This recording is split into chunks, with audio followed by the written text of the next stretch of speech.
Hello whiskey lovers, and welcome to another one of Mark's Whiskey Ramblings on this beautiful spring day, an inaugural release, because today I would like to tell you a little bit more about the Lindores 1494 inaugural release. So a new distillery, the Lindores Abbey Distillery, and now obviously the Lindores Abbey Distillery enjoys the reputation of the historically important location, the Abbey, because the Abbey is considered to be by many the spiritual home of whiskey.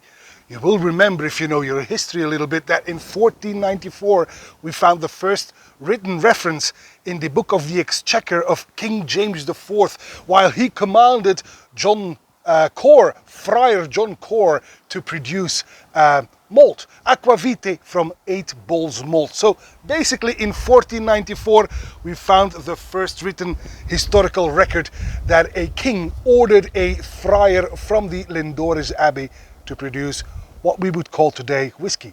There you have it. So, and in 2013, at that historical location, a new distillery was built.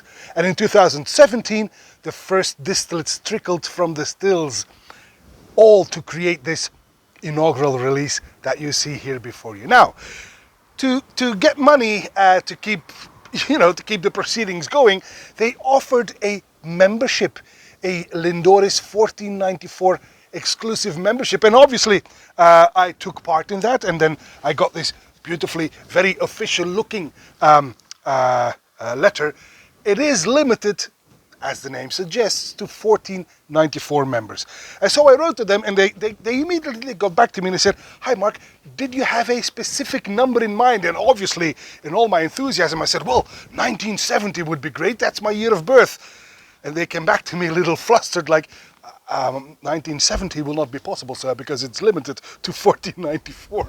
Silly me. So yeah, so I got back to them and I said, well, hopefully 701 is still available, because that would make it 0701, which is my date of birth, the 7th of January.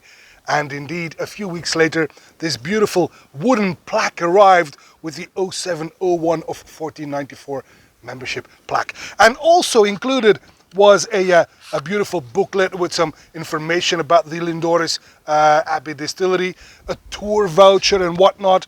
But most important, there were 2 bottles in the mix as well. Apart from the fact that you will have future advantages, like being able to purchase special releases with your very own number. Also included was this bottle of Lindores Abbey aqua vitae, which is not a gin, but it is a spirit drink.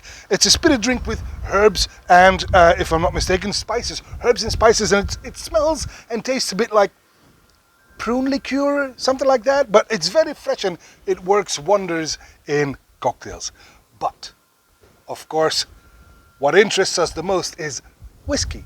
And now they have their first inaugural release. And as you can see, they spared no expense. It's got a beautiful packaging. The neck label has got my number on it, 0701 of 1494. I even got this little wooden stand with the same number so I can display it proudly in my cabinet, being a founding member of Lindores.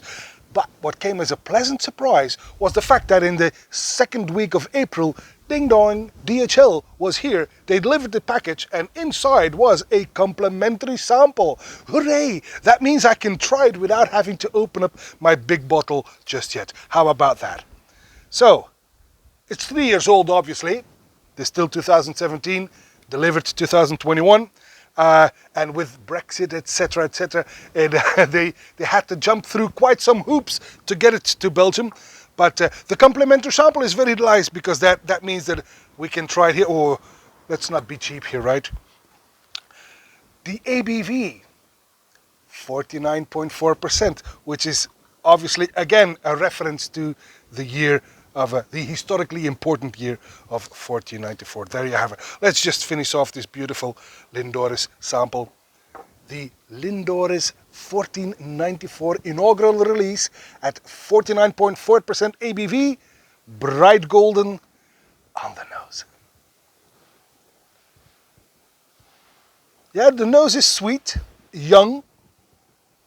There's no hiding the young age, but it doesn't bother me at all. It's a bit candy-like, in fact. It's a bit tart. I get fresh figs, I get some plums. candied sugar and nougat, and a bit of blueberries. It also has a bit of a floral herbal side, but all in all, this is already quite pleasant, fresh and fruity nose. So we are off to a good start. Right, on the palate.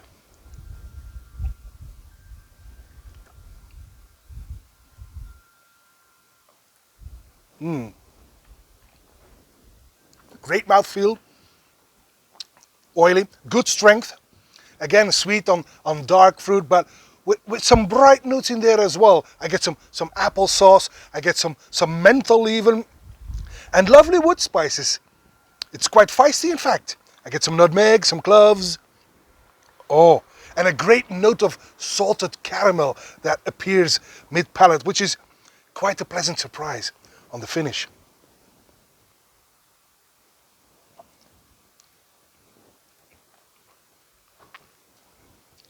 Medium long, in which the spices fade away gently and they allow the sweet fruit to show its juicy side once more. And at the death is where I get a tiny bit of a new makey note. But again, it does not bother me in the least. And those in the know, those who know me a little bit better, they know that I have a soft spot for new make anyway, so I'm not complaining. What's not to like? Well, it's a very nice first release, which makes me happy because I can imagine that Friar John Cor might even have liked this one as well. Of course, he never knew what wood maturation was going to be. Of course, they drank it straight from the still, I'm sure. But this is, as far as I'm aware, the memberships are still available. So you can go online to Lindores Abbey and click on that membership. It's still available, I believe. Not all 14.94 memberships are gone. The price tag of £500 has something to do with that, of course. But nevertheless, you get your money's worth, in my opinion, because having the inaugural release is not for everyone, and it's very good. It's actually already a very good whiskey, which means that my membership in future will give me many benefits, because this whiskey, in my opinion, has not only historical value, but most of all has immense potential. Another lowlander, what's not to like? Hooray! And that, my friends, is all for this Whiskey Rambling, and I hope to see you at one of Mark's Whiskey Ramblings real soon. And until then, may the malt be with you. Bye-bye.